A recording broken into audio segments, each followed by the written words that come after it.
What's going on, guys? So we have the 2024 F450 Platinum in the shop because I am going through every conceivable nook and cranny with my bore scope to specifically look for any areas where the rodent that got into the truck, it was just one, may have done any damage that you just can't visibly see, outside of the panels or inside of the cab of the truck. Things basically that could have happened behind the dash. I have a pretty dang good idea of where it got in, and I made a video talking about that, but I'll give you a quick kind of overview in this video. And I took some really what I consider to be sound precautions to hopefully prevent another one from being able to get into the interior of the truck. It, to me, is really sad that you could actually deal with this problem. I understand mice and rats are super capable of getting into tiny little areas, but they actually make it easier for a rodent to get in than for an installer to run a wire through your firewall into the cab of your vehicle. And again, to me, that's a miss. They should really do a better job of sealing up any potential area to prevent something from getting inside of the vehicle. So let me show you what I did, and then also what I'm doing from a precautionary perspective, just to make sure there's nothing that I missed. Hang tight, I'll be right back.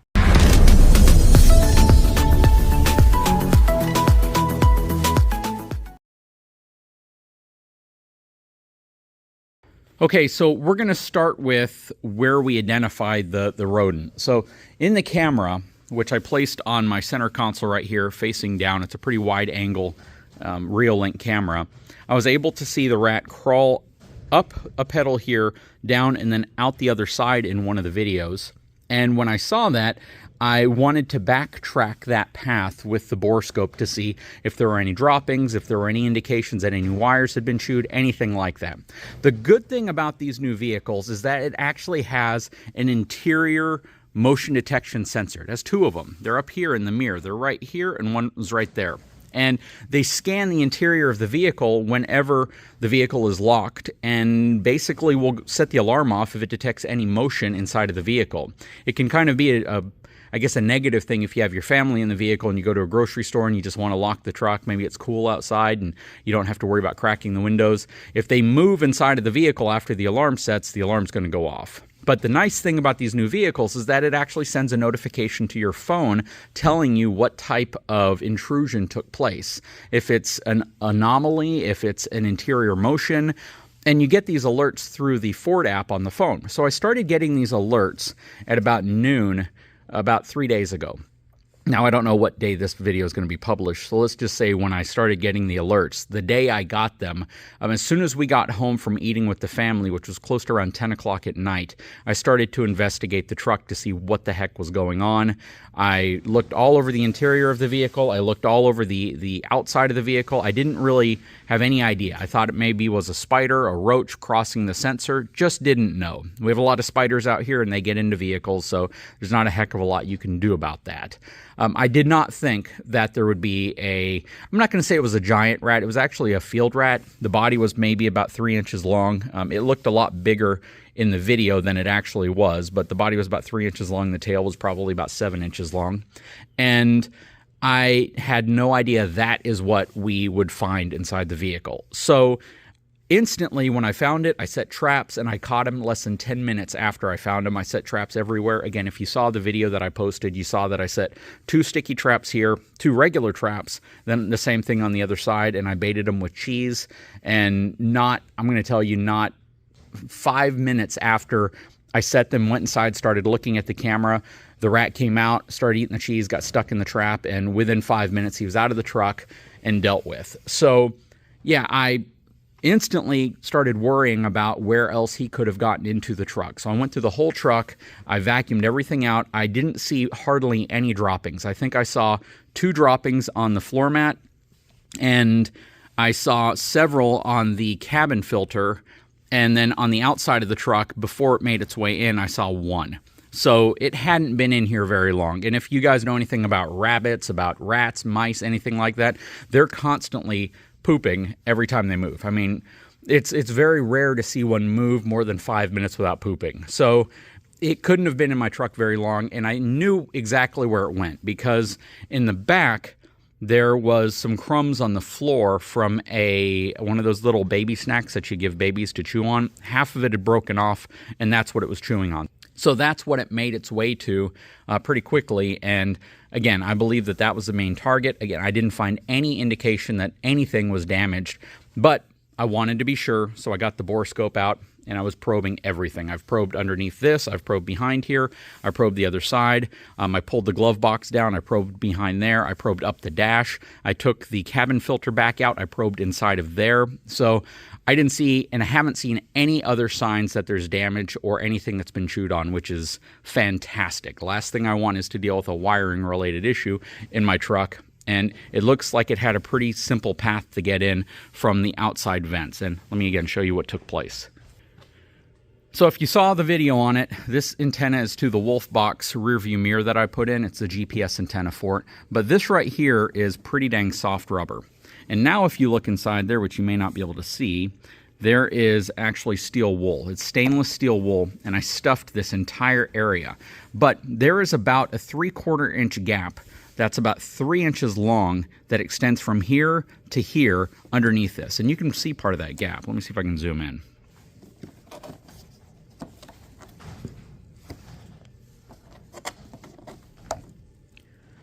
So that gap right there, which let me see if I can focus on it, is the gap, and it's not a huge gap. So, well, I take that back. It's a pretty good size gap. It's pretty long, and it extends from here, again, to back here. It's about 3, maybe 4 inches.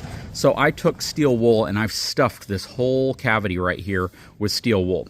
The cool thing is this panel pops off and can tilt up. If you take your antenna off right here, you get pretty good access to this space, and you can stuff a lot of wool back there, and then pop this thing back in place, and it compresses it nice and tight in there. So it's a barrier in here now that takes up pretty much that whole cavity, and I don't really think that there's going to be any simple route now for a rat to want to go through. And the stainless steel wool that I get isn't like the Brillo pad. It's a lot finer. It's real wiry. It's real sharp stuff, and that's the reason why rats also don't want to go through. It's hard to chew through, and it can also cut them up. So that's what I have stuffed in this entire cavity right here. And the poop that I saw, there was one piece up here that I vacuumed out, and that one piece indicated that that's how it got in. And once it gets in, there are some louvers that kind of tilt down that they can make their way up, and then they can go down and get into the vehicle. That's to prevent water from getting in when you're driving down the road.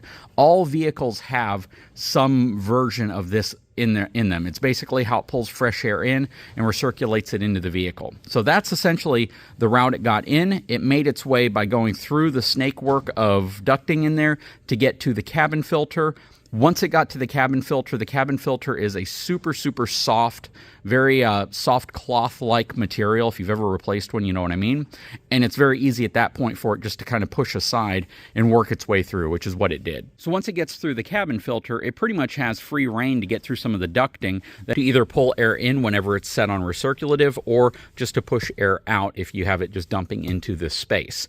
And once it gets in, it's actually probably a little bit more difficult for it to get out. But thankfully, that motion detector kept going off, and that motion detector was telling me something was going on inside of my vehicle and I need to investigate it, which is the only reason why I ended up coming out here to look for what I found. Had my truck not had motion detection built into it, I would probably have never found what was going on unless I just happened to run across poop, or I happened to run across droppings, or some type of pure sign that something was taking place, maybe something being chewed up. And that was the key here to figure everything out. Once I realized that, it's a high likelihood that the system isn't malfunctioning and that it's detecting something, that prompted me to set up a camera. And within 10 minutes of setting up the camera, I was able to spot the rat, and within 10 minutes of spotting the rat, I had it captured and out of the vehicle. Good, I had reset the traps. I set them overnight with fresh food on them. Didn't get any more activity inside of the truck. It was clearly just that one rodent, and to this day, I still haven't had any signs that there's anything else going on inside of the vehicle. But it's definitely something you don't want to deal with. And brand new vehicle. This happens probably to so many folks who have no idea that it's taking place. I just happened to catch mine, thankfully, with the help of technology that this truck had. Go out and check your vehicle as it gets colder outside, because this is something you may have to deal with, and hopefully the videos I've made on it have helped guide you through that process. The bore scope was just that extra step I wanted to take to make sure that there wasn't any unseen damage with any of the wiring, any of the ducting. I didn't want any poop or anything inside of the back area there. I didn't see any, and I really scoped it good. I pulled this whole piece out, dropped it down, and you can actually get to all of the components behind all of this once you drop that down. So I was able to get way back there. I looked underneath, I looked in the ducting. On that side, did the exact same thing, looked all around underneath, didn't see any signs that there was any damage to any wiring, which is great, because that's the last thing I would want to have to deal with, because it can be an expensive repair, possibly covered by your insurance company, so you might want to check that out as well. That said, I just wanted to give you a recap of what we did and what I'm doing now, just to look for any possibly unseen damage that may have occurred, and I haven't seen any, so that is a huge thumbs up. Hopefully you enjoyed this video, and hopefully this lights a fire under your butt to go out and check your vehicle if it's getting cold outside, to make sure nothing has gotten into it, especially if you have a Super Duty, considering the path that I know the rodent took to get inside of the vehicle could be a very, very similar path that your vehicle features, and you may have an unexpected guest in your vehicle. So definitely go out and check, look for signs. If you have a bore scope, it's probably worth looking around as well, and just be vigilant about it, because last thing you want to do is to deal with it after it becomes a major problem with the electronics of your vehicle. Anyways, guys, I sure hope you enjoyed this video. I'm trying to use this as kind of a public service announcement to be sure to be vigilant about this and check. Hopefully you don't have any issues, and hopefully if you do have issues, they're minor issues and you're able to deal with them kind of like I did. Guys, if you haven't had a chance, please take a moment, subscribe to the channel, give me a thumbs up, and we'll talk to you again very soon.